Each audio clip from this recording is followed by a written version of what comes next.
Boom. Great. And I also just want to let you know that this Friday night, um, you don't have to stay home anymore. I know last week we told you to stay home, but this week we want you to come to Temple. We have so much to celebrate this weekend. It is, of course, the weekend of our 65th anniversary gala honoring Rabbi Elaine Rose Glickman. So Friday night she'll be giving a sermon. The music on Friday night will be all music that she loves, songs that she has chosen from our choir's repertoire. All our liturgies should be really beautiful. I've actually seen the cue sheet, and there's some beautiful pieces on there. We're gonna have our full choir outside on Friday night at 7:15. Also, Torah study on Saturday. The gala is on Sunday, and next Wednesday at noon is our monthly lunch with the rabbis. I hope that you'll join us. And at 12 o'clock on Monday, yes, Monday, Sisterhood is presenting a lunch and learn featuring nutrition advice from Diane Cogburn, who is an MPH LDN RD. She'll take you on a tour of the first 10 food rules of creating a healthier you. Please sign up for that. I think it's going to be on Zoom at noon on Monday. And now, without any further ado, friends, we're going to start our program formally for this evening. Um, Welcome back for those of you who were here last week. I hope that you've been ruminating and chewing on and letting the teachings that we studied wash over you.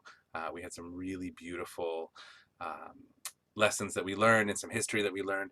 So just sort of a quick recap, just to sort of bring our minds and our bodies and our spirits back to that place as we continue our journey into the teachings of Rebbe Nachman of Breslov. And then we'll begin with some new concepts and new ideas. So if you missed out last week, there's a video and it's all good. So welcome back if you were here last time, and welcome if this is your first time here in these sessions. I'm happy that you chose to spend the evening learning some Torah with me and your community. So quick recap.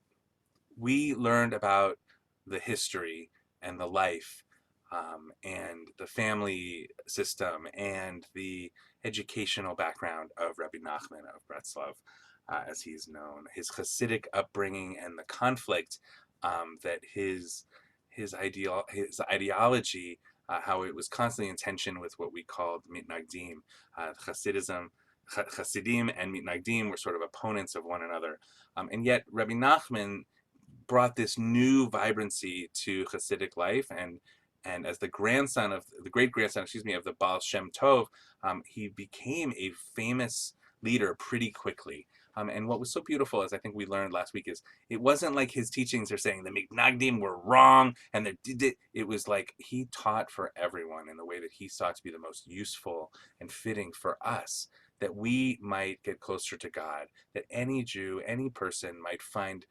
usefulness and inspiration and depth in his teachings.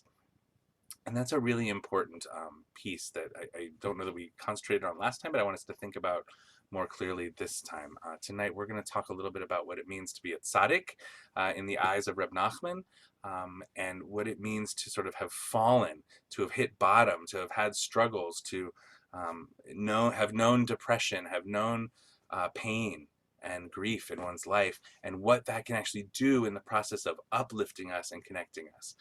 That'll be one of the themes that we look at tonight, is what does he mean when he talks about, falling to become a tzaddik, falling to become a righteous person. We also talked a little bit last time about some of the sadness in his life and the loss and the challenge. And one of the things that we explored deeply was the concept of hitbodedut, that self-isolation, that self-selecting space and time that one could use to focus on prayer and reflection and meditation, to sort of become at one with themselves and with God. The notion of hitbodedut that he gave us.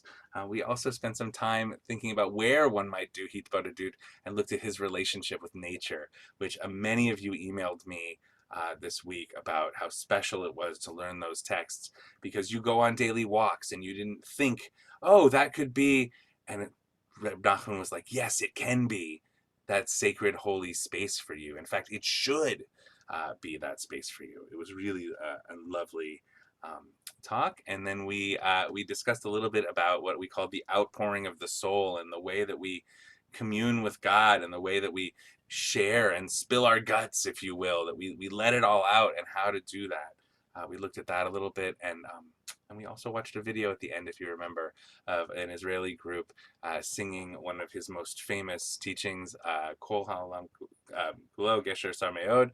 The whole world is a narrow bridge, and the key, the way of being, the most important thing about it is not to be afraid. And knowing what he came with from his life, the challenges in his life, to say that about not being fearful is a big, bold statement of his, having faith and moving forward. So that brings us to tonight, just a little recap of where we were. So I want to just spend another moment talking about this idea of falling into becoming a tzaddik, and we'll discuss it further later. But I want that to be the framing, if you will. Why don't you just think for a moment about the different ways that we might fall in our lives. You might have a child who, fell off the skateboard or the bike and scraped their knee. We might wake up from a dream having fallen out of bed because it was so intense. We might fall off a high horse. We might fall into a Great Depression. We might fall off a pedestal when our ego is hurt. I want to take a moment just to open the floor, and if anybody has, in addition to that list, what's another way that we might fall? Yes, Ike. You may fall in your own moral code. You may have transgressed for something that you felt was part of the morality of our time, and you may have stepped over that line, if you will. Nice. Fell off the beam. Beautiful. Adrian, yes. You may fall in love. Yay. You might fall in love. That's so true. What a great phrase, right? Beautiful. What's one other way that we might fall? Do I see a hand? Yes, Toby.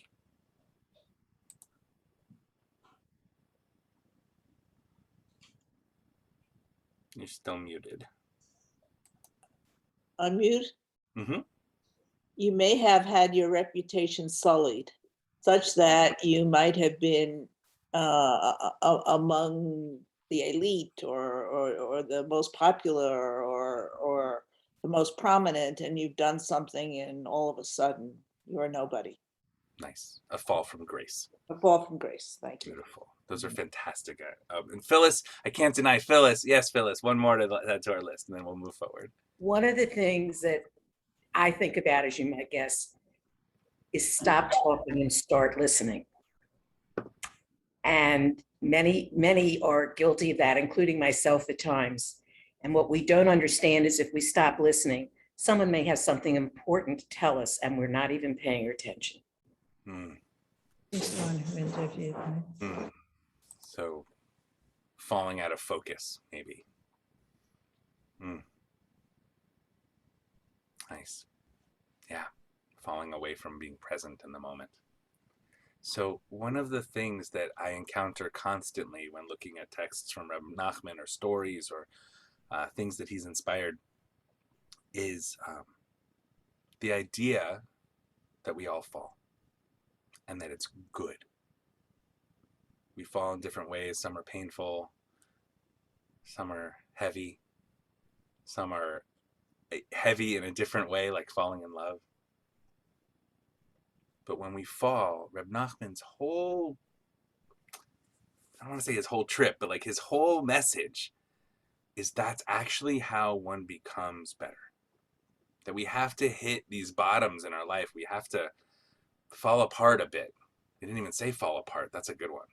Fall apart so that we can pick ourselves back up, right? And then we get strengthened. We become more whole from these experiences. And it's a very individual journey in Reb Nachman's idea. And he speaks a lot about what it means to be a tzaddik, that you should be a tzaddik, or a tzodeket for the women in our group. You should be that righteous person. That's the goal, to be around a Rebbe who is a tzaddik, and to be around a community that is filled with tzaddikim, with many righteous people, that people are living well, and that everyone in that group, that everyone in that community, that every one of those teachings comes from the knowledge that you have picked yourself up from something, that you have found a way out of the pit, right? Whatever that pit might have been that you've fallen in, and that you sort of can't actualize oneself in the world in a state of wholeness, in a state of fullness and wholeness and completeness without having fallen. That you need to fall so that you can get up, right? And our Talmud would teach us, one of my favorite quotes of all is that it says, not even the most saintly can stand where the repentant could, right? That somebody in our life who has fallen into the bottoms of just awful choices in their life, or addiction, or suicidal ideation, or crime, the one who repents from that place of darkness and the depths of awful thoughts, who has transcended beyond all of that and now is living a righteous and good and healed life and bringing light into the world, that the Talmud says even the most like perfect among us can't reach the potential heights that that person can, right? Because the journey is longer for somebody who's been at the bottom. And so for us, for the average person, Reb Nachman says that we have to fall. That's how we can become a tzaddik. And some of what we looked at last time, right, is the beginnings of his recipe for us becoming tzaddikim and tzaddikets, and to just be more righteous and more good, right? That daily meditation, that communing with nature and finding God by yourself, and then connecting with others to share it and be joyful and go through it. So the first text I want to look at tonight, I'm going to share my screen. Oh, nice, Michael. Fallen Out of Hope. Yes, that's a beautiful addition. Thank you. In the chat, Michael Povey said that. I'm going to share my screen. If you're interested in being one of our readers tonight, if you would just put your name in the chat, and I will do my best to call upon many of our folks who would be willing to do some reading. And we're going to have lots of reading tonight because we're going to be looking at a bunch of stories later from Reb Nachman, which he is most famous for. So please feel free to do that. I want to just begin with our blessing for studying Torah, which ends in the words La'asok b'divrei Torah. Feel free to join in. Baruch atah Adonai Eloheinu melech haolam asher kitshanu b'mitzvotav v'tzivanu la'asok b'divrei Torah. Blessed are you, God, who enables us to become holier through the mitzvot, including the commandment, the mitzvah, to busy ourselves to study Torah together.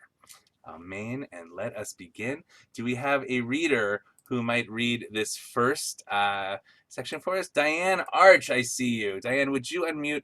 I wanted to just sort of grab a text that we didn't study last time, but that I think is a lovely text. And it was one of the ones where, if you would imagine, Rabbi Nachman is teaching us about going out into the forest, going into a secluded space, into our office, our computer room, wherever we're going in our backyard, and we're sitting and we're taking that moment, that hour a day to reflect. And this is one of his teachings. And I think it represents that sort of conflict and complexity that we spoke about last time. Diane Arsh, if you would. Okay, Sichot Haran 16:1. Yep. Know that it is possible to let out a very great scream in a still small voice in such a way that no one will hear. Anyone can do this. Just imagine the sound of such a scream in your mind. Depict the shout in your imagination exactly as it would sound. Keep this up until you're literally screaming with this soundless, small, still voice. This is actually a scream and not merely imagination. Just as some nerves bring the sound from your lungs to your lips, others... I'm going to make it a little bigger for you. Sorry. There we go. Okay, others bring it to the brain. You can draw the sound through these nerves, literally bringing it into your head. When you do this, you are actually shouting inside your brain. When you picture this scream in your mind, the sound actually rings inside your brain. You can stand in a crowded room screaming in this manner with no one hearing you. Sometimes when you do this, some sound may escape your lips. This voice traveling through the nerves to the mind can activate the vocal cords. These might produce some sound, but it will be very faint. It is much easier to shout in this way without using words. When you wish to express words, it is much more difficult to hold the voice in the mind and not to let any sound escape. But without words, it is much easier. Thank you, Diane. Wow. I'm going to stop the share for a moment. Did that just rocket you right back to last Wednesday? It did for me. Thank you, Diane. What did you notice? What did you learn? What stuck out to you? Have you ever done this? Do I see any hands? Diane, yes. Yeah, of course. I've done it. I don't know about other people. I've done it most of my life, but I didn't know about this was written. But I think that as we grow and as we have fallen and have we picked up ourselves up, I think that we all have, reminds me of the wonderful painting, The Scream, Monk's painting. And that's part of what he's saying too. And so, yes, I think that all my adult life anyway, I have experienced it, done it, and it has changed. It has changed my whole life, being able to do it. Nice. Thank you for that. Ruth? Could you unmute, please? There you go. Right. Oops. Sorry, I muted you by accident. Back to last week and his niguns, wordless prayers, and it seems to be the same thing, that sometimes words get in the way. You focus so much on what you're thinking and what you want to say and what's happening that you really don't concentrate on the idea of praying or screaming or whatever. Without the words, you can do whatever you want and it will happen. Beautiful. I love that. I'm just picturing, and we'll look at and listen to a nigun a little bit later. And we'll look at some of his texts about that. That's on the agenda for today. But that idea that sometimes words get in the way, that was beautifully said. And just picture, like, he gives this image. You're in a crowded room. I don't know what to say, but it's so powerful. Love it. Thank you for that reflection. Ike and then Adrian. In mindfulness, there's something called right speech. And that is that if you don't have, if it's something that needs to be said, then you should say it. But most often, very often, and I've been guilty of it, I was just responding to something that didn't need a response. It just needed to have me listen.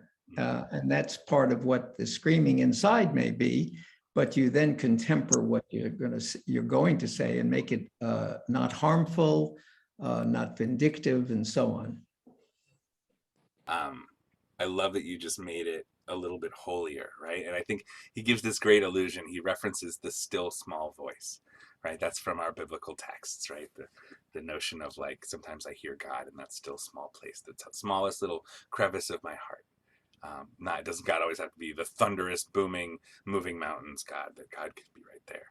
And so it's this lovely play of, in meditation, right, that we often sit quietly or we focus on, and he's saying this is the opposite. You should be still, but you can go completely ballistic inside, right? Because, as you pointed out, it's such a beautiful mindful teaching, right? To ask yourself, is it kind? Is it true? Is it necessary? Right? Is a great model of, before I speak, like, I can ask myself that, right? Lovely. Adrian and then Toby.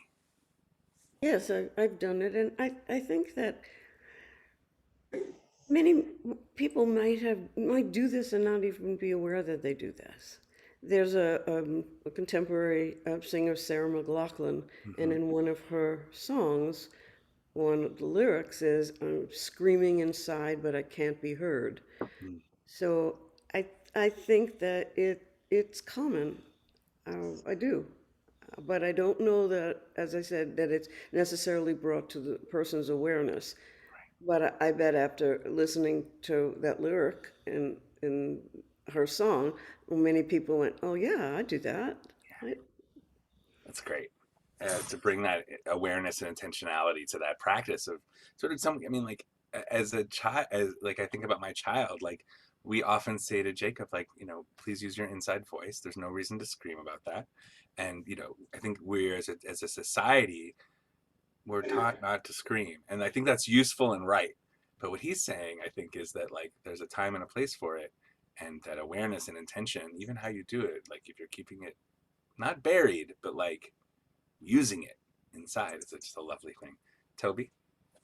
I think as parents, we've all learned about the internal scream and that we wanted to keep it inside and not do harm.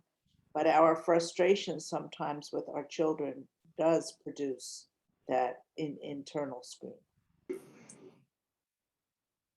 Jacob just told Shayna like 2 nights ago, I don't want you to be frustrated. He's noticing that he's pushing buttons and making mommy frustrated. Yes, Ike or Judith? Judith, I think you had your hand up. It is so freeing to scream, and I have done it.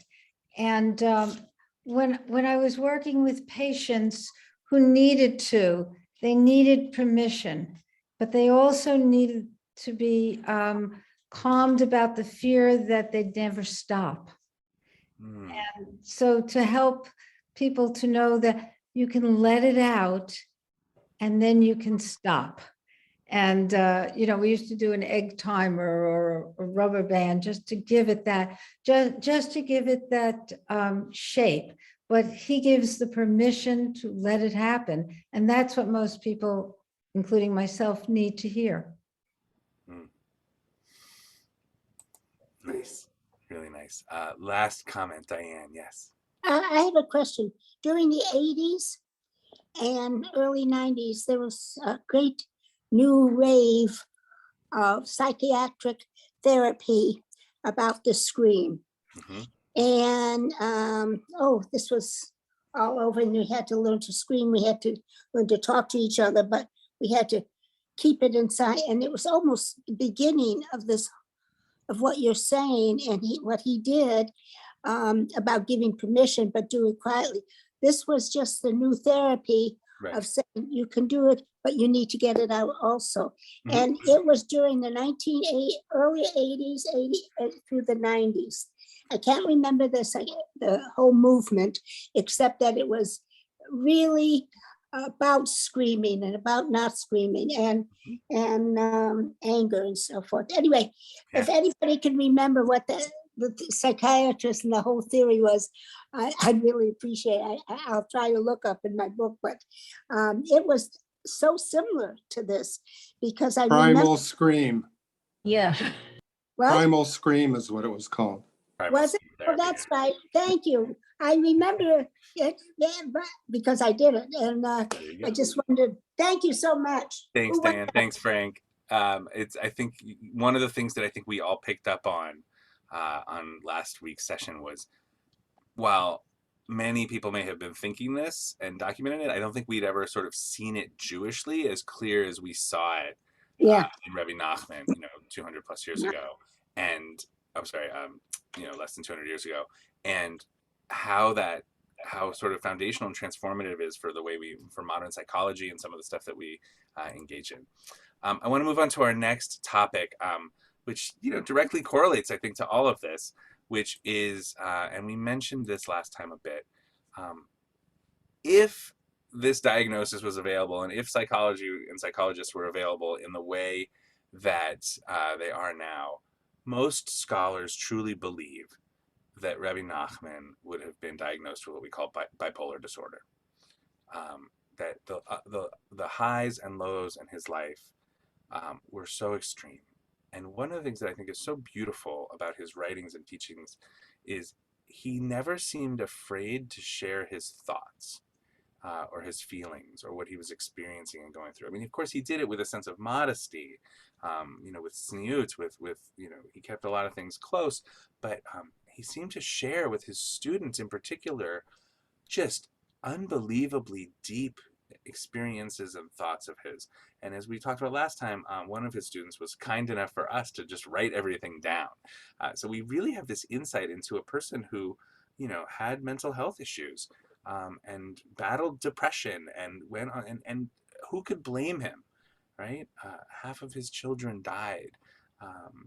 He died at 38, his wife at 35, and having seen and experienced turmoil and terror and hatred and conflict throughout his life, it wasn't so easy. And yet, one of the things I think is so beautiful about his way of becoming a tzaddik is that he really took those bottoms, those fallings, and he raised himself up and those around him with him. So I want to look at some texts that specifically address the idea of depression and joy in his life.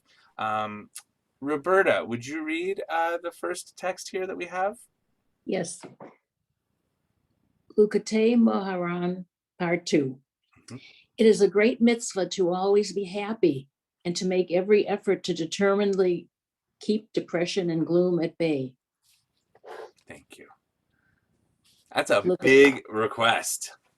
But he says in the Hebrew, mitzvah gedolah, it's a big mitzvah, it's a great mitzvah, lehiyot besimcha, to be in simcha, to be in joy, right? To always be happy, tamid. That's a big request. What do you think about that?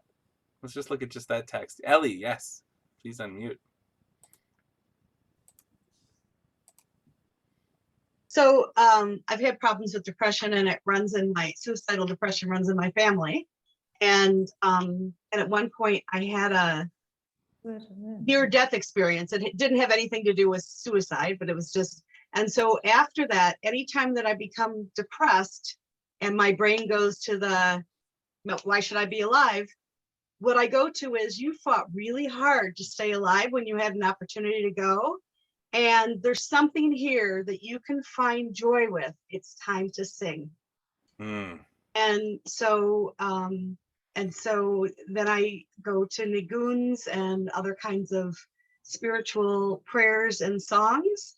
But I just remind myself, it's like old tape, shut up and find something. And so I try to keep around where I live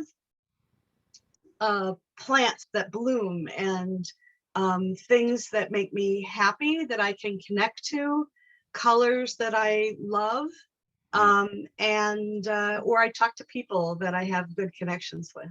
Beautiful. But it's that, okay, yes, you can be sad and that's okay, but it's time to move on and go back to the joy. Nice. And there's a subtlety. I agree that Rebbe Nachman is saying the same thing, except he frames it slightly differently. And what he does, right, you acknowledge that it says, okay, I have to acknowledge, right, you keep depression and gloom at bay. We're not saying they don't exist. We're not avoiding them. It's like, okay, there they are. We need to put them in their place, right? They exist. They're real. But then he says it's a great mitzvah. It's a commandment. Like, it's up there with giving tzedakah and praying and, all of the laws in our Torah that make our society more just and righteous and us better people. He says that it's like beyond just like, it's intense and we don't want to feel that way. It's a commandment. Have you ever framed it as a commandment, Ellie? If not, I encourage you to do so. That's a beautiful thing. Alan Orenberg, yes, I see your hand. Yes. Rabbi, I see a disconnect between being told that something's a mitzvah and intuitively knowing that you don't have to. It's okay to feel depressed. It's okay to not scream or to scream. Even if we're told that it's a mitzvah to do it, it's okay to question what we're told is a mitzvah. Mm-hmm. Agreed. In our Torah, there's 613 mitzvot, and they fall under two categories according to the sages. One is the ones that we would have figured out on our own, And the other is the ones that God is telling us, and thank God God is telling us, because how would we have figured that out? I'm not sure which one this falls in, but I love that he draws out from our Torah that it's a commandment, that it is a mitzvah, right? And I think to just emphasize what you're saying, that it is okay in his mind. He is somebody who went through those struggles. And I love that he doesn't just say it's a great mitzvah to always be happy, period. He says, and to take every effort after, yes, that's the goal, to always be happy, to always be seeking joy, to always becoming more of a tzaddik. But we also have to acknowledge and not destroy. Right? He doesn't say like get rid of. He's keep them at bay. Like be strong and put them over here. Like don't get rid of them, but like hold them in their own space. Right? That it's okay to question it and to fight it and to argue with it. I think it's like a lovely teaching. It's so short, but like there's so much in there. Any other comments on this section? Thank you for that, Alan. Phyllis, yes, please.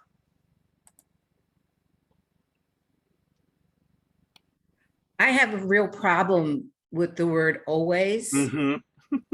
It's Very really a much tough so. one. That when things are really difficult, sometimes I know that I'll take a day to be still, to deal with all the emotions and not be with others and always be happy. It's not retreating into a depression, but it's simply a stillness where you work through it. But that word always makes me feel as if I know people that have terrible issues in lives and they pretend that they're happy and know what's going on when they go home. I agree with it's a great mitzvah, but the word always really, that troubles me. I'm not sure we're not entitled. Yeah. That if there's a bad time, you don't have to be out entertaining and happy and making people laugh.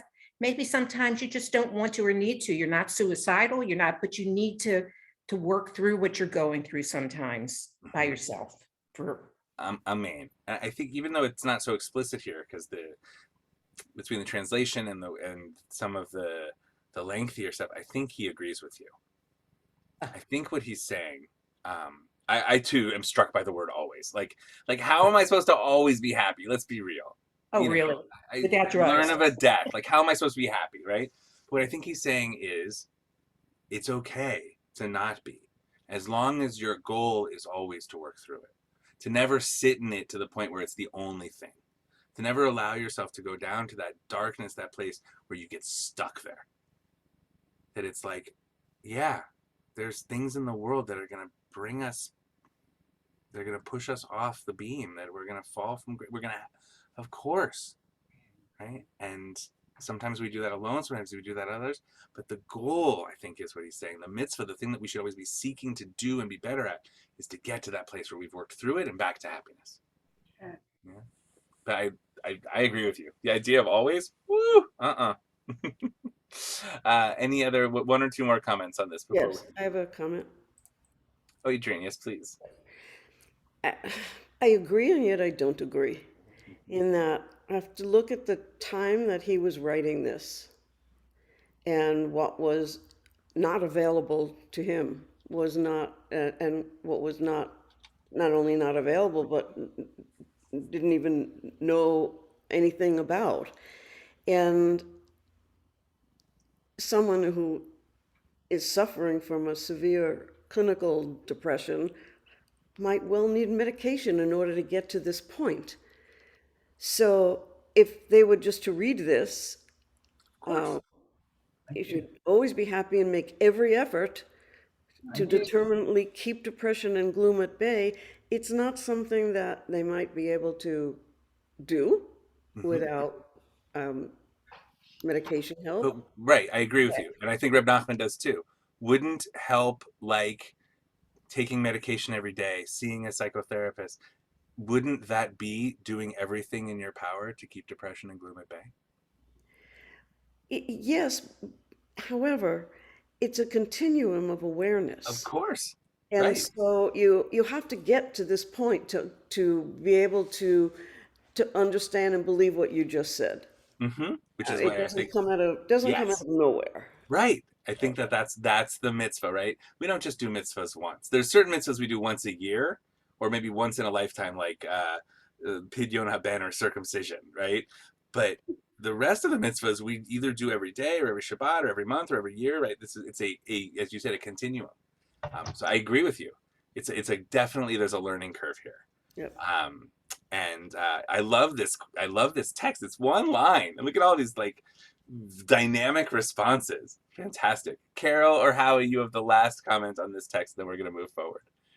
I was just saying, when depression, a lot of people handle it very differently. I mean, each personality, like I forgot who was saying she likes to go into being quiet and take a day off, and I feel the opposite. When I feel down, I want to do mitzvahs, and I want to go out, and I want to talk to people, and that's my way of dealing with it. And I don't like to. I get more depressed when I'm by myself and I'm just quiet. And I like to go out, do the mitzvah, and I feel better, and I get out of my depression that way. So everybody Beautiful. deals with it differently. Yeah. So for you, your effort to determinedly keep depression is an action that involves community and generosity and it's lovely. Doing mitzvahs and doing Very it. nice. Very nice. So we're going to look at a little bit lengthier of a section from Likutei Moharan 282. Judith, do you want to read? I see your hand up. A person must find some good within themselves. It is known that a person must take care to always be happy and to keep very far away from depression and melancholy. It may be that when they begin examining themselves, they see that they possess no good whatsoever and are filled with sin, and that as a result, the evil one wants to push them into depression and sadness. God forbid. Even so, it is forbidden to fall on account of this. Rather, they must search until they find in themselves some little bit of good. For how is it possible that throughout their life they never once did some mitzvah or good deed?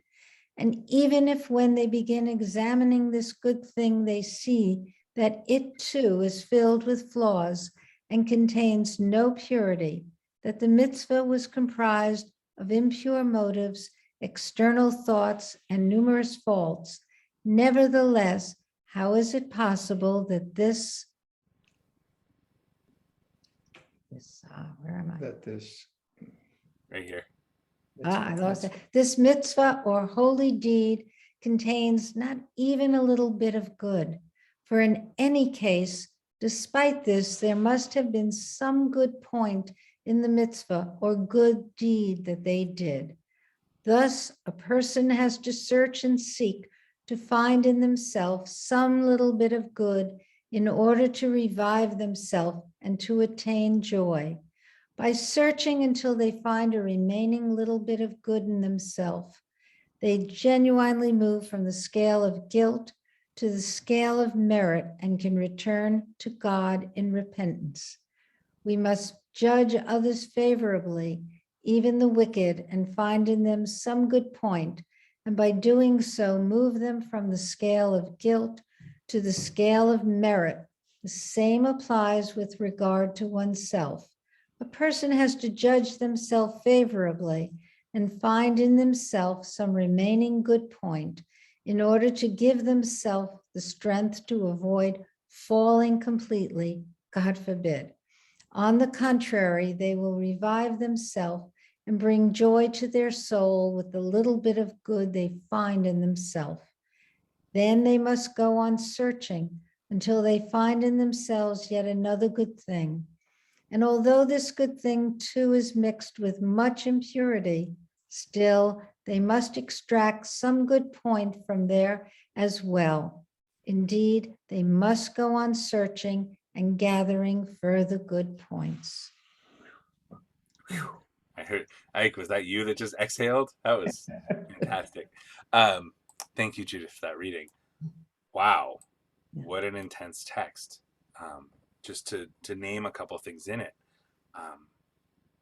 The call that we have to be self-reflective. And when we reflect, that we can't only see, you know, the marks that we missed, that the things that we did wrong, the things that we don't like about ourselves on a particular day. We have to also say, at least this, the very minimum, we're not allowed to go all the way to that bottom place, which is hard, right? For many of us, I think self-reflection is a real challenge. And then he goes one step further, and I think is even harder. And what I love about this text is it's like he's living today, even though he clearly was not, as Adrian so pointed out, right? Some of the things he doesn't have access to. In our world today, we're so divided that we immediately cast people out, and we no longer can see the good in them because of a differing viewpoint. It's such a common experience today. And he's conscious of it, you know, in his lifetime, in his day. I can only imagine what must have been going on in the neighborhoods in which he lived, that was occurring, that he needed to name that for us. And I also want to say that's really hard. To look at somebody who you're so upset with, or so mad with, or has done something so wrong, and he's saying, and you still, it's your obligation as a mitzvah doing tzaddik Jew to find something that's worthy of redemption. And it's not up to us to judge so deeply that we are judge, jury, and executioner. That there's something else in the universe who probably holds that role a little bit higher. Comments, thoughts on a challenging and difficult text? Toby, yes. And then Dr. Hiller. Toby, would you unmute, please? Is better. Yes. I had some difficulty with this passage because I know personally my joy in life doesn't only come from self-examination or from examination of others. And I agree with his philosophy that one should not always be self-deprecating, and one should say, hey, you know, you might have failed this one time, but think of all the goods you've done, and you know, your other assets and your other great attributes. However, joy comes from without as well. You know, I get joy from what I'm doing in the world, from my children, from art, from music, not only from self-reflection. I think Reb Nachman would agree with you, yeah. But the way he's making this so mandatory is suggesting that that is the sole way to derive joy. Great, so let's put a little bit of context on it. Thank you for the comment. So this is in the same set of instructions where we got last time of hitbadadut, of that going away for an hour by yourself every day at a fixed time to meditate, to be at one with God, to just sit quietly. And he's saying that one of the things that you have to do there is be self-reflective, that's a good, healthy space to do that. And what I think he's worried about, and from his own experience, is that he's done that and gone to some of the darkest places that he's ever been. So he's sharing with you, don't beat yourself up so much. Make sure you look at the good, right? And I think he's also saying, and I think we've all done this, right?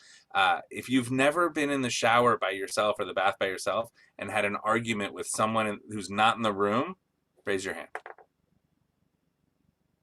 We do that. We'll play out an argument. We'll rip someone's, we'll rip them apart, and they're not even in the room. We'll figure out everything they've done wrong and how they're bad. He's saying, okay, be careful with that too. Don't only dwell in the negative. Make sure you hold on to a piece of something that's meritorious and redemptive. It's not, don't go too far with it. Toby, I think you're right, though, that this is not a be-all, end-all only way to find joy and happiness. I think this is a way that he's finding about an internal simcha that should carry you for, let's say, the other 23 hours of your day. Right, as you're out in the world, and we'll see what that might look like for Breslov or Hasidim today in a little bit. Dr. Hiller, you have the floor.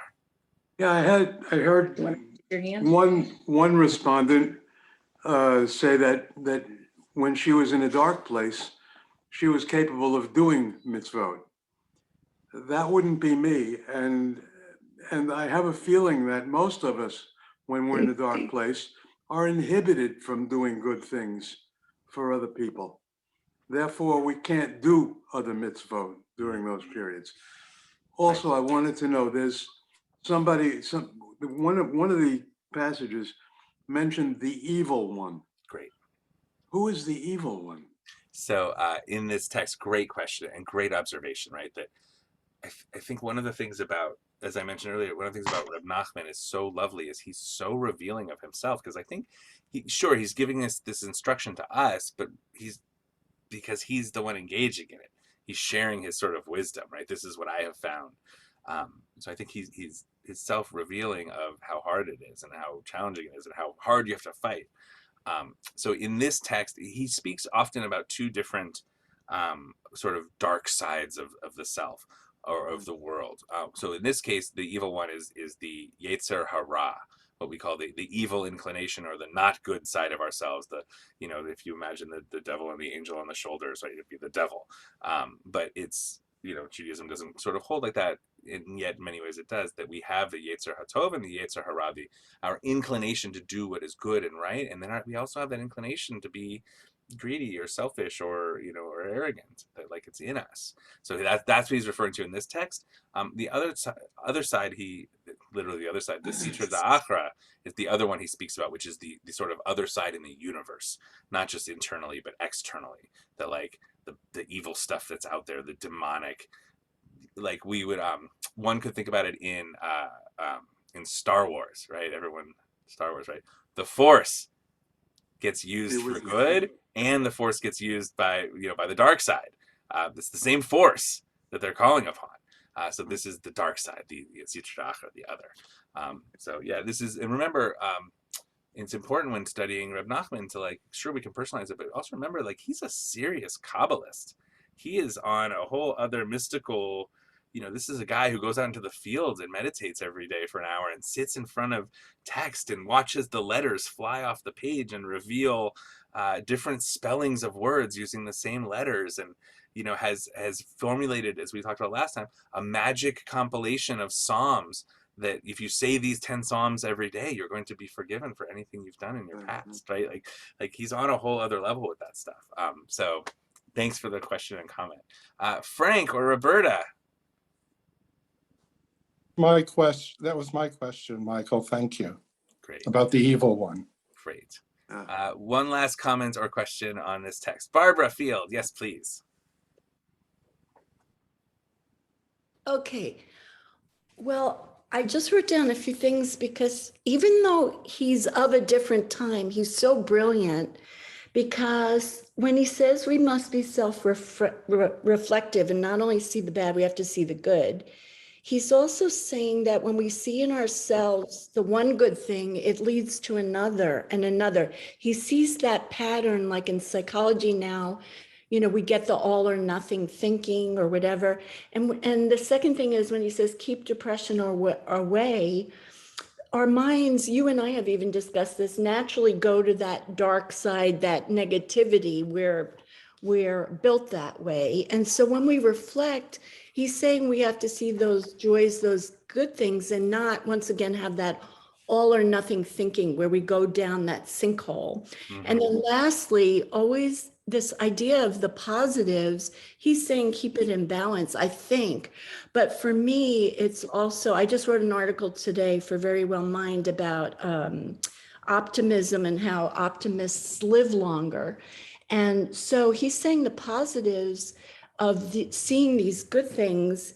He's not saying it's healthier, but I'm reminded that he was a Kabbalist, and he's saying find those glimmers or those shards of that vessel that spark the joy or whatever. So he's just brilliant. Nice. Great comments. Thank you. And I want to just amplify, you spoke about keeping things in balance. I think that's a key of what he's saying, right? Is don't go so far off one end or the other that you forget, sort of where your feet are. I want to move on to our next section.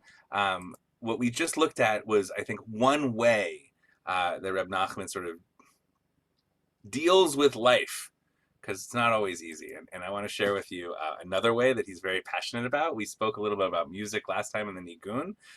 Do we have a reader? Somebody be willing to read for us? Raise your hand. Or Ruth, yes, please.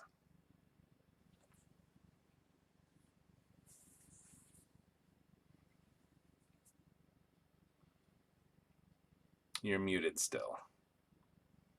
Ruth, would you unmute, please? Okay.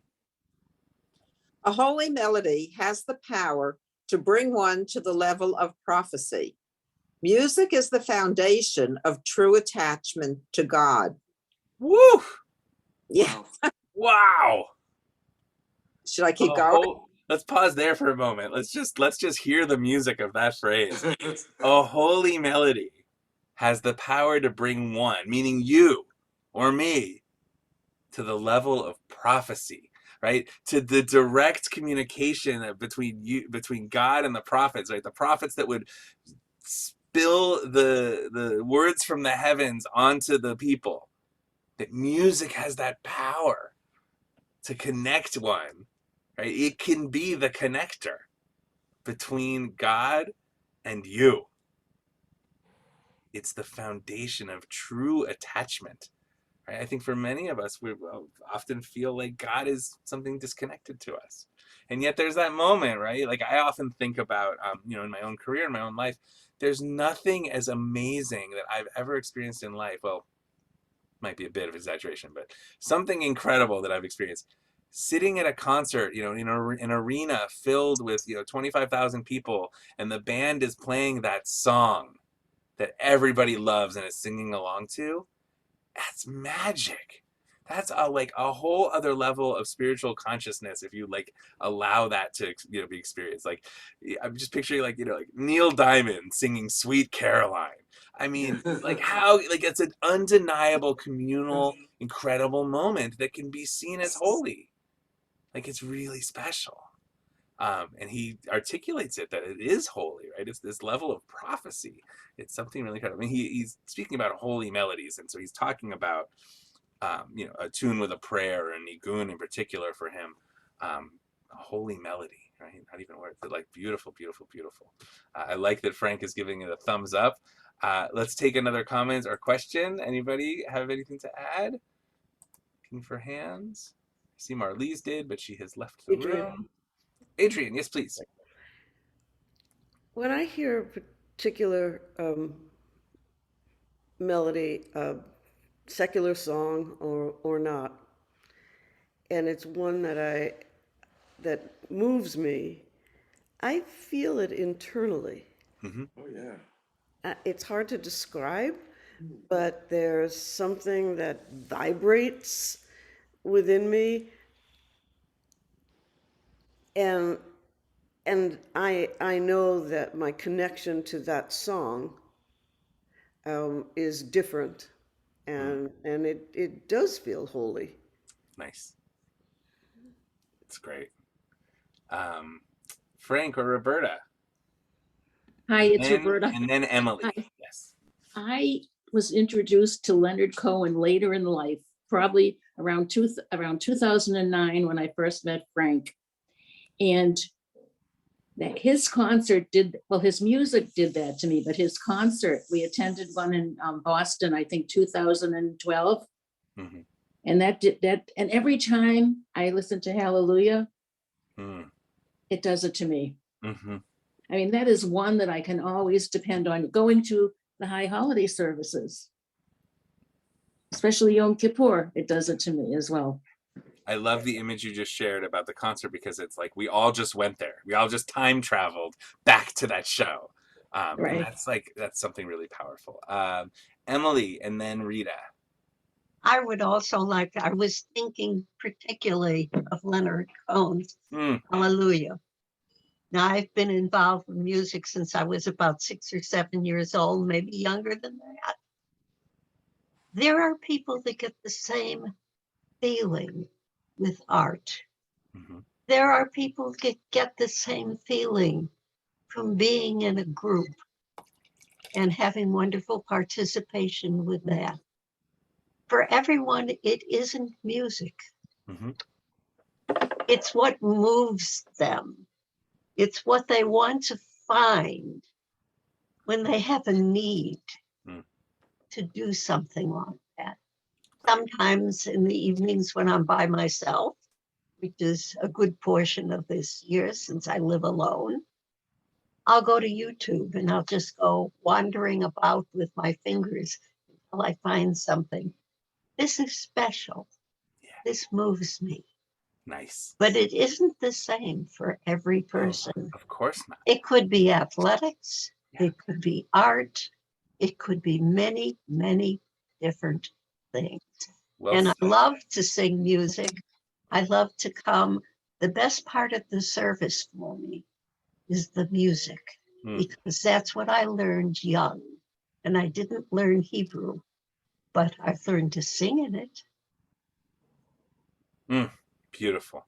Thank you for that reflection. And yeah, he, like I said, he's definitely sharing what's worked for him and what works in his community, right? And this is before YouTube, right? This is sitting around the Shabbos table. What do? We sing, right? We study, we tell stories, right? This is a different era, but you're right that there's different methodologies. And this is, again, another way of his sort of staying out of the darkness and bringing the light. Rita and then Marlise, and then we're going to move on to our next text. Personally, music has been part of my life forever, but that's not important right now. I think music is the great connector. When I hear Sim Shalom at the holidays, immediately it connects to my mother's happiest moments, singing that song in the temple choir. And it just brings me back to a happy place. And, you know, whatever the song is, the feeling or the person, I think music, and even sadness, music can bring you back to sad moments that you might want to have to deal with. But I think it just has so many experiences. I love the orchestra here. That music brings great joy to see the family of musicians coming together and feeling each other out as they have to play, not just their instruments, but knowing what's going on in front of them, behind them, a new conductor. So it offers so many opportunities for healing, I think. Beautiful. Thank you, Rita. Lovely. Well, really lovelyly said. Marlise, you have the last comment on this. Okay. My instant reaction was, that's why I keep coming to temple. Nice. Music. There is nothing I don't sing with, and I know some of my friends who are currently on the call wish I wouldn't, but I can't help myself. I just love the music of the service, and that's really more the expression of my religious feelings. On the other side, someone mentioned the song Hallelujah, and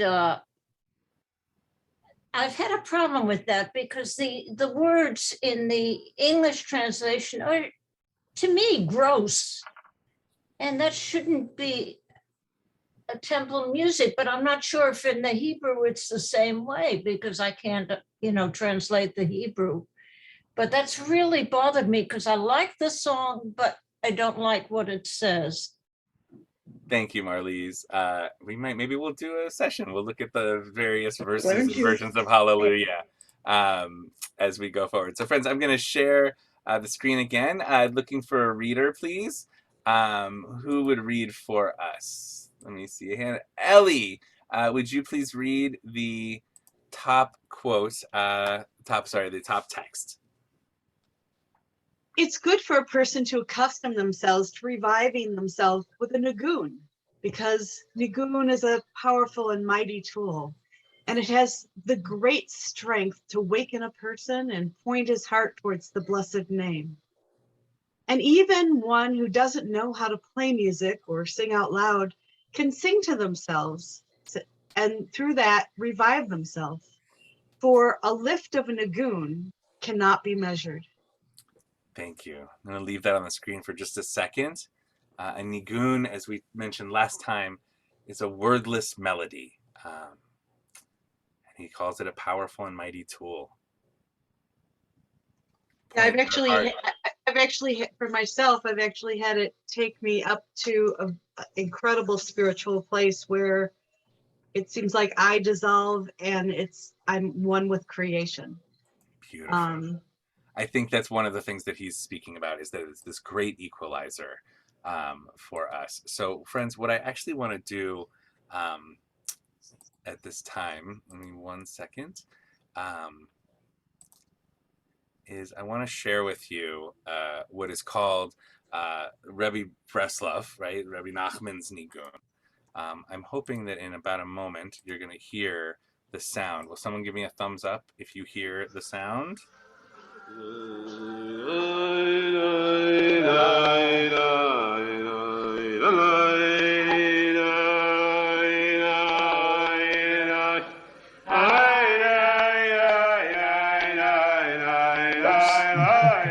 I'm glad you got me away from that. I hate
So, friends, I wanted you to just hear one of Rebbe Nachman's Niguns, a tune that he apparently created and passed down to. Obviously, they didn't have recordings during his lifetime, but it's been passed down. And this was known as his Nigun, the one that he sang often, and I just liked that recording of it. It felt raw and grainy and sort of old and a little bit of a mess, and like I kind of imagine on a Shabbat afternoon, Rebbe Nachman sitting around with his students, and they're doing some singing and some teaching and some learning and hanging out together, and that there's no words. He's not teaching a text of Torah. He's not giving an insight that he's come to or a story from his life. He's just singing. So that was one of his student leading a small group in a nigun. So if you were wondering what a nigun is, something like that. We sing them now. You may not realize it, but the example I'll give is like I think I used it last time. Is like Micha Mocha, Debbie Friedman's Micha Mocha. That's a nigun. It's the thing that he talked about that can lift us up. Ruth, did you have a comment? And then Judith Reich? Thank you. As I was listening to that, I was picturing Tevye in Fiddler on the Roof, doing exactly that. He was not learned, but he had the nigun and he was dancing to it, and it took him to a different place. Beautiful. Thank you for that. Yes. Judith Ike. Most cultures have ecstatic chanting, and that leads them into an ecstasy of dancing often, the whirling dervishes. Even if you go to a Hasidic wedding, they start a big nigun, and then they have ecstatic, they're also drinking a lot, but they're going around and around and in a way that gets them maybe closer to the divine one. That may be what it leads them to. What a perfect transition to our next text. Thank you, Ike. That was fantastic. So I'm actually going to jump right to our next text. Do I have a reader? Who would be willing? Toby. Oh, yeah, Ruth, if you're already unmuted, please do. Oh, I guess I am. Yeah, go for it. Okay. Sometimes when people are happy and dance, they grab someone standing outside the circle who is depressed and gloomy. Against his will, they bring him into the circle of dancers. Against his will, they force him to be happy along with them. It is the same happiness. It is the same with happiness. When a person is happy, gloom and suffering stand aside. Yet greater still is to gather courage to actually pursue gloom and to introduce it into the joy, such that the gloom itself turns into joy. A person should transform gloom and all suffering into joy. It is like a person who comes to a celebration. The abundant joy and happiness then transforms all their worries, depressions, and gloom into joy. This is the concept of they will attain gladness and joy as sadness and sighing flee. Isaiah 35:10. Thank you. So friends, I'm not going to take any comments on this, but I loved what Ike just shared about dancing and how, and Rebbe Nachman he speaks a lot about dancing and joy, and that has translated. I want to jump forward a little bit in our learning to what's going on in the Breslover community today, the Breslov Chassids. So I'm going to give you a quick snapshot into the world of the Breslover Chassidim, because joy and music and energy of pushing away the Yetzer Hara and pushing away the Sitra Achra is at the core of what Breslover Chassids do. You know, the generations that have come have passed down his teachings, and a whole movement has sprung up around him, a different type of Hasidic living and Hasidic action. Sorry, I lost my text that I want to show you. And there's some things that you may have seen, but I want to show them to you physically so that you know what I'm referring to. I'm skipping through a bunch of pages of stories. Give me one moment. I'm going to give you a brief snapshot and then show you another quick video. And then we're going to do one more sort of section of teaching, and that'll be our closing for tonight. So today, in the world of the Nachman of Breslov, the Breslover Chassids, around Israel and in Brooklyn too, you'll see graffiti all over. And if you can see my cursor, it says here, Nach, Nachma, Nachman, Me'uman. Now you'll notice that all of the letters in there have the name Nachman. The Nun, the Chet, the Mem, and the Nun are all in all of these words. Nachman, Me'uman, which means, it culminates in meaning, Nachman Me'uman. Nachman from Uman, the city that he is buried in the Ukraine today. And this has become like a mantra that Nachman's followers today sort of exist by. You'll see the word in there, Nachma, is to bring comfort, and Me'uman is where he's buried. And this phrasing, these four letters that have been expanded into these words, came from a letter that Rabbi Yisrael Ber Odesser, a Breslover Chassid, in 1922. He claims that on his bookshelf was a piece of paper, and he was brought by the Spirit to write these words, this letter that was written, and it was as if Rabbi Nachman came to him and told him what to write, and in the middle of this letter was this line, and it became the mantra of the group, bringing to life, bringing to memory Reb Nachman's teachings and memory, and it's spray painted everywhere, and it's a chant, and we'll hear it in just a minute. I'll play you a video. There's only one challenge with this, which is that he wrote it in 1922, but Reb Nachman died in 1810. So 100 years later, this vision comes, and people have taken this in, like Reb Nachman came from beyond the grave and inspired and brought this, and it's become the core chant of the Breslover Chassids throughout the world. And you'll see this great sticker, right? Be happy, be Breslov. This joy that Reb Nachman spoke about is represented. And you'll see, here's a couple other photos of some Breslovers. I want to point out this white skull cap is the sort of, the army uniform of the Breslover Chassids. It has, embroidered on it this text that you'll see spray painted everywhere. And you see Breslover Chassids all over New York, all over Israel, dressed in white, angelic in nature, running around, dancing, having fun. This truck, if you look here in the back, you have people dancing on the roof and people dancing in the streets, and I promise you, there's loud music blasting, and they're dancing. Why? As we just saw in his text, you pull people in from the outside. You make the average day of the average New Yorker or the average Jerusalemite or Tel Aviv, you bring them in and you make them dance with you, and you bring joy, and you change someone's day, and you make the world a better place. You bring them a little bit closer to God with your smiles and your joy.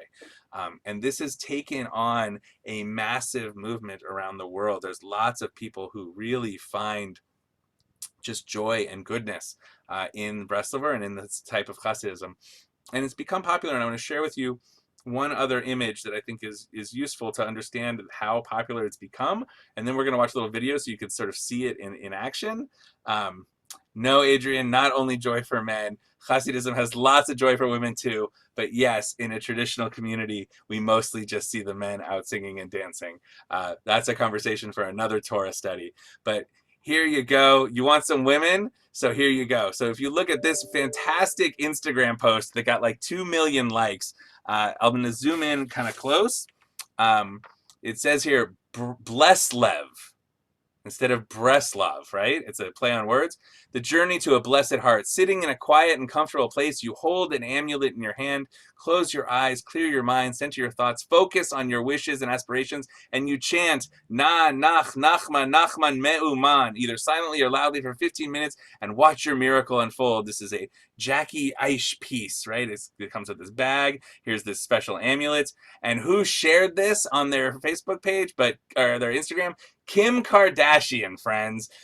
You know, the most followed Instagram account in the planet is Kim Kardashian, and she is even sharing a piece of jewelry that she obtained that has to do with Breslov. That's just an example of how popular the Breslov movement has become. I want to share with you a video just to give you a little piece of insight into just like a glimpse into like what this looks like in practice in the world. I'm going to share my screen and optimize for sound. There's this. Rabbi Nachman, Nachman Me'uman, Nachman Me'uman, Rabbi Nachman Me'uman, Rabbi Nachman, Nachman Me'uman, Nachman Me'uman, Rabbi Nachman Me'uman, Rabbi Nachman, Nachman Me'uman, Nachman Me'uman, Rabbi Nachman Me'uman, Rabbi Nachman, Nachman Me'uman, Nachman Me'uman, Rabbi Nachman Me'uman.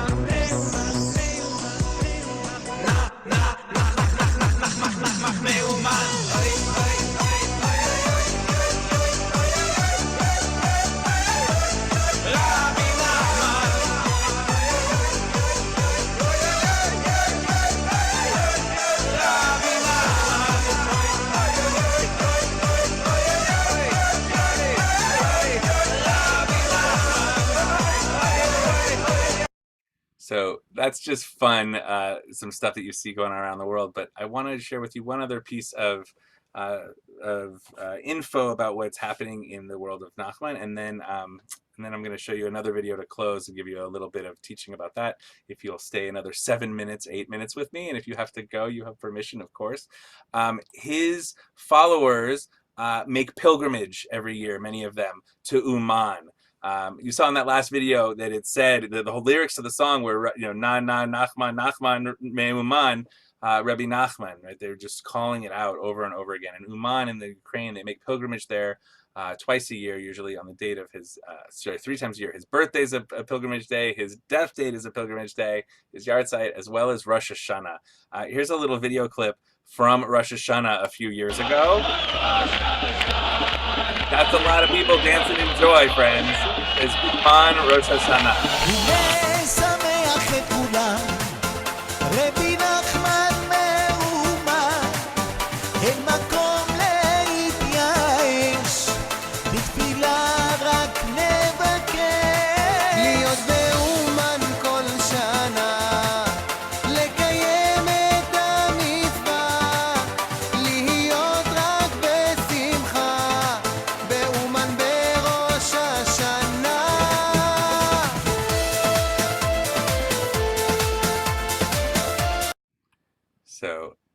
to stop the share for a moment. There's just joy amongst his followers, and the mission is to make it contagious, to drag people in and make the world a happier, more vibrant place, which is really kind of lovely. That's been the big takeaway, right? It's not I appreciate Adrian's comment about the gendered nature of many of it, and also that this is like the mission is to make more light, more joy, more fun. I want to shift back for a moment and share with you also that I'm going to send out, just like I did last week, all the texts that we studied. And in this week, I'm actually going to include some more. We had such deep conversation that was such good. We didn't really get to any of his stories. So I'm going to include like 4 or 5 of my favorite stories of his. He is famous for his stories. He tells these wonderful, Hasidic and Kabbalistic tales. There's collections of them.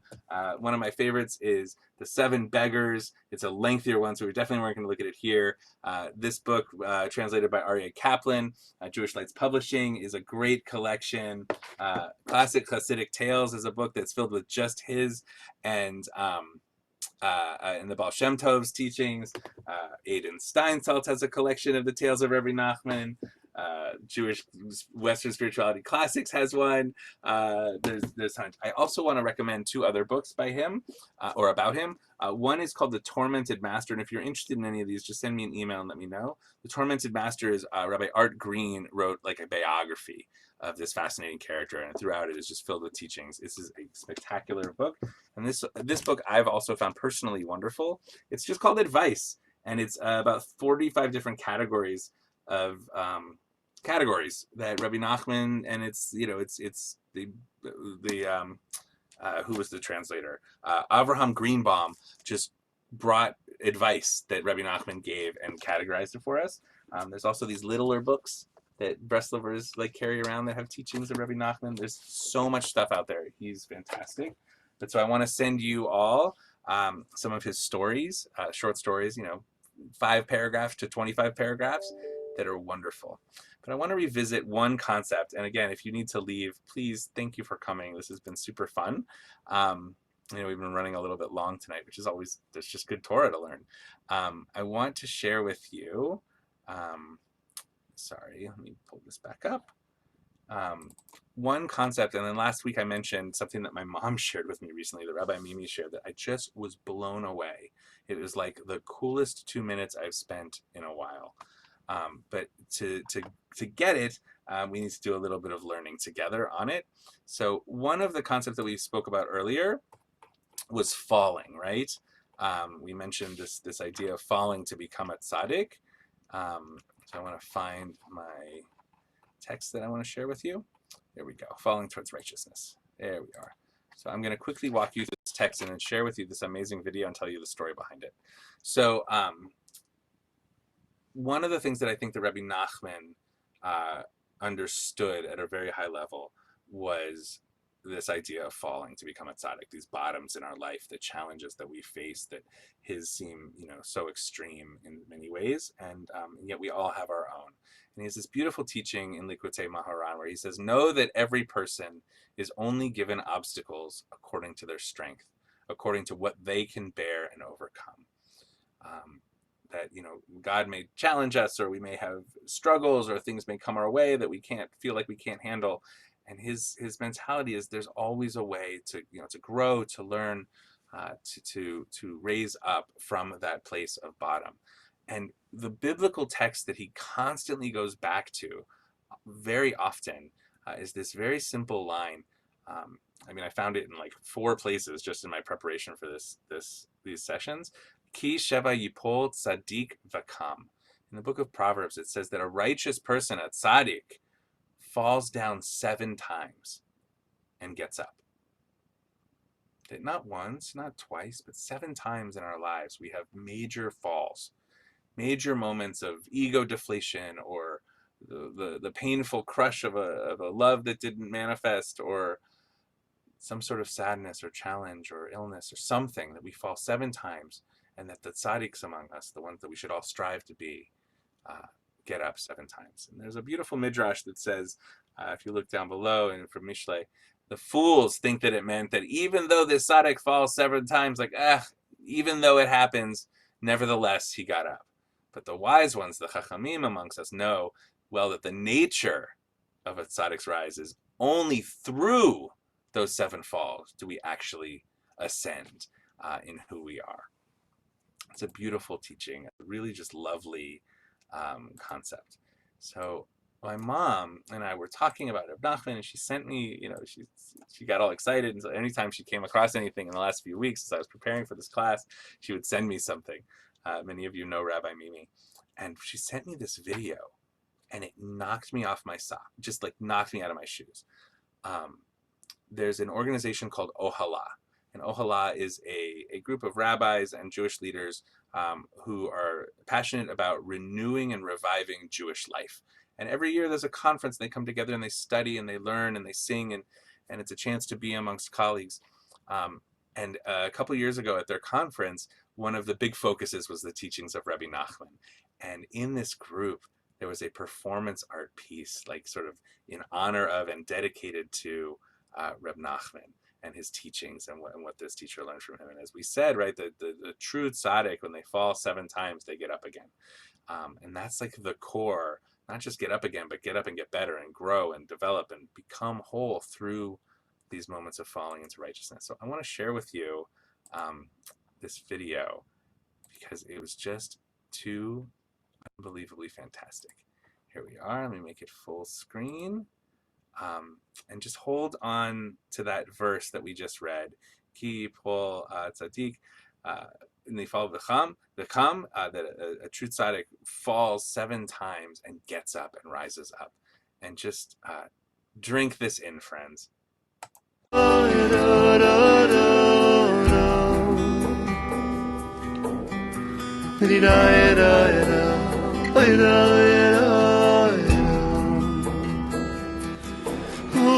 You fall down, you get back up.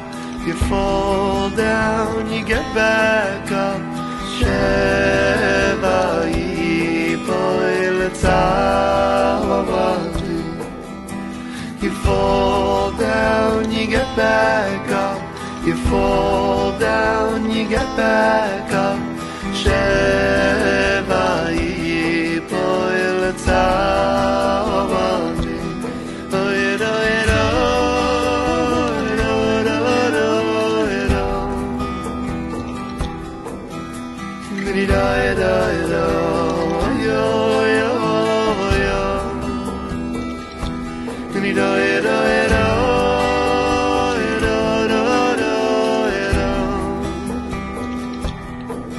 Ain't shum yesh ba'olam. You know the Heilige Reb Tzaddik said that we say Sheva Yipol Tzaddik become. But why would it say the word Tzaddik after it says the word Yipol? You're a Tzaddik after you fall. Zocht Reb Tzaddik, because he knows become. He keeps on getting up again, again and again. He never gives up, so he remains a tzaddik. He remains a tzaddik. You fall down, you get back up. You fall down, you get back up. Sheva yipol tzaddik. You fall down, you get back up.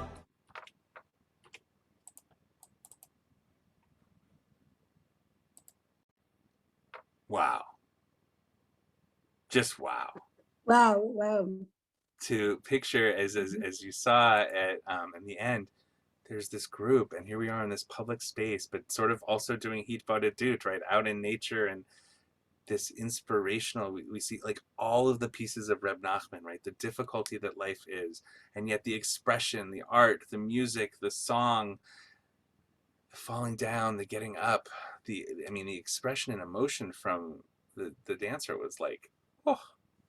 just found it to be so moving and like a lovely treat.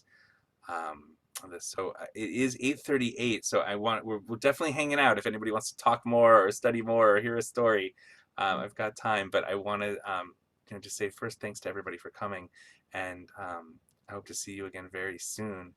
It's been an honor to study some Torah with you and learn about Rebbe Nachman together. He's such an interesting character in our tradition.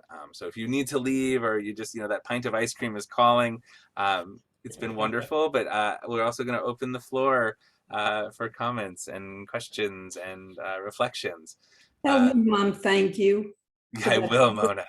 Thank goodness for It coming. reminds me of Knox from the circus when he falls down and he gets back up. Same thing. Yeah, it's like a beautiful. He must have seen this. Yeah, it's so great. Yeah, did you? Toby, yes, please unmute, comment, and go ahead. And then Emily, yes, please. Toby, go ahead. Toby's muted. You're still muted, Toby.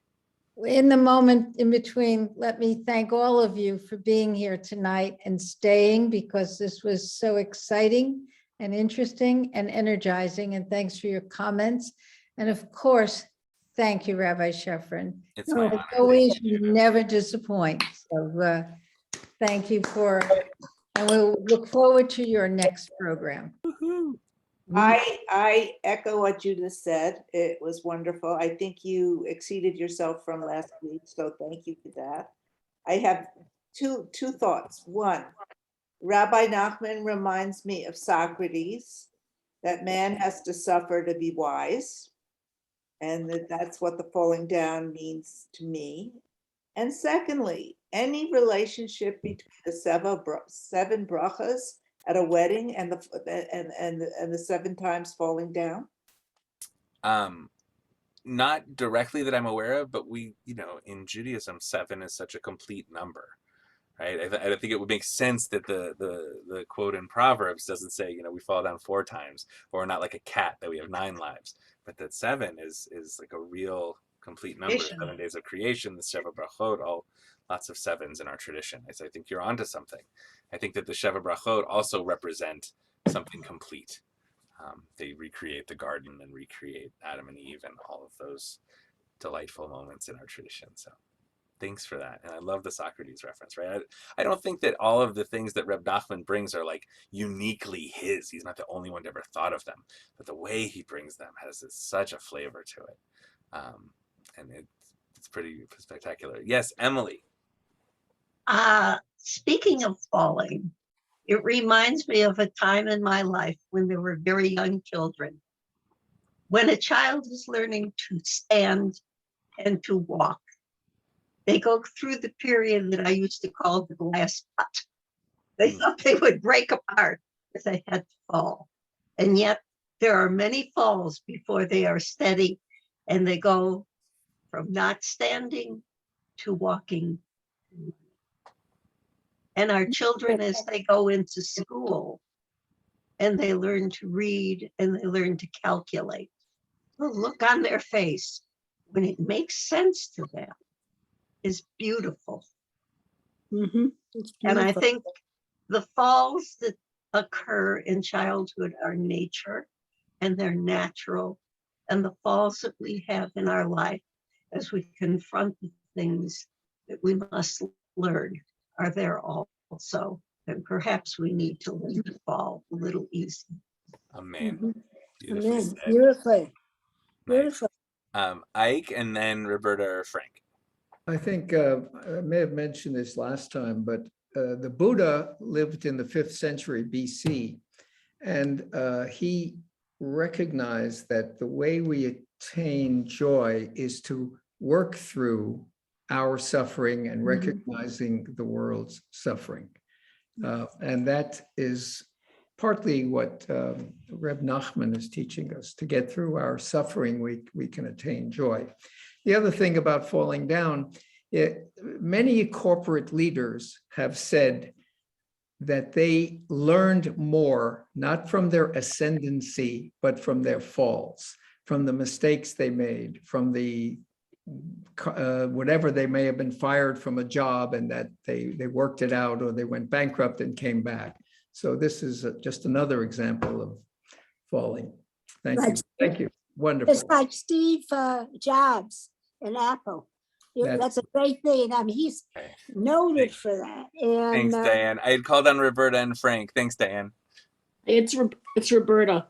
But also, you know what tonight did? I mean, for anyone who was questioning how they were feeling and how they've gotten through COVID and all the trials and tribulations, enthusiasm is contagious. I mean, there's no question about that. And all the joy and enthusiasm that this course brought tonight, you succeeded. And I think we're all going to take a part of it with us. Thank you for saying that, Roberta. That's really nice to hear. Hooray. Hooray. Mhm. You guys want to hear a story Mhm. from Reb Nachman before we say goodnight? Yes. A little bedtime story? All right, let me pull one up. There's so many. I'm going to send you a bunch. He's great. Let me pull this up one more time. So you know some of them if you've been to family services, because Rabbi Glickman has shared some and I've shared some. Let's see, which one will be fun? How about this? All right. The horse and the pump. We're going to screen share. We'll do this one. Make it a little bigger. All right. I'm going to read. The Horse and the Pump is the name of this story. Once there was a man who did not accept the common belief that late seem, that devilish pranksters from the Sitra Achra, from the other side, right, the dark place, the dark side of the forest we talked about, who sometimes come to trick people. Although such things have happened, this man did not believe in them. One night, a Lates, a prankster, came and called him outside. He went outside and the Lates showed him a beautiful horse for sale. Examining it, he saw that it was indeed a very beautiful animal. How much do you want for it? 4 rubles, replied the Lates. The man realized that the horse was easily worth 8. It was a prime horse in very good condition. He bought the horse for 4 rubles, realizing that he had gotten an excellent bargain. The next day, he took the horse to sell. People readily agreed to his price, so he thought, if they're willing to give me that much, it's probably worth twice as much. Therefore, he refused to sell it. He brought the horse elsewhere. The people there were ready to give him twice the original prices he wanted, and he said to himself, well, it's probably worth twice this amount. He brought the horse from place to place until its price was in the thousands, but he wouldn't agree to sell it to anyone, because no matter how much someone wanted to give him, he kept thinking, it's probably worth twice as much. Finally, no one could afford it, except the king. He brought the horse to the king, and the king offered him an astronomical sum for it. Everyone thought the horse magnificent. However, he could not settle even with the king. He thought, most probably it is worth even more. So even the king did not buy the horse. He left the king to water the horse. There was a nearby pump. The horse jumped into the pump and vanished. So Reb Nachman said, so it seemed to him that the entire horse story was only a Latesim's trick. The man began to scream because of what had happened. People heard his screams and gathered around. Why are you screaming? They asked him. He replied that his horse had jumped into the pump, and the people beat him, for they thought he was mad. A pump's opening is very small. How could a horse possibly jump into it? He realized that they were beating him because he appeared mad and wanted to leave. As he was preparing to go, the horse stuck its head out of the pump. Thinking the horse was back, he began to scream again. And again, the townspeople gathered around him and beat him because he was insane. This happened again. He wanted to leave, but as soon as he was preparing to go, the horse stuck its head out of the pump and he began to scream, and the people gathered and beat him. This, of course, is the modus operandi of the Sitra Achra, of the dark forces in the universe.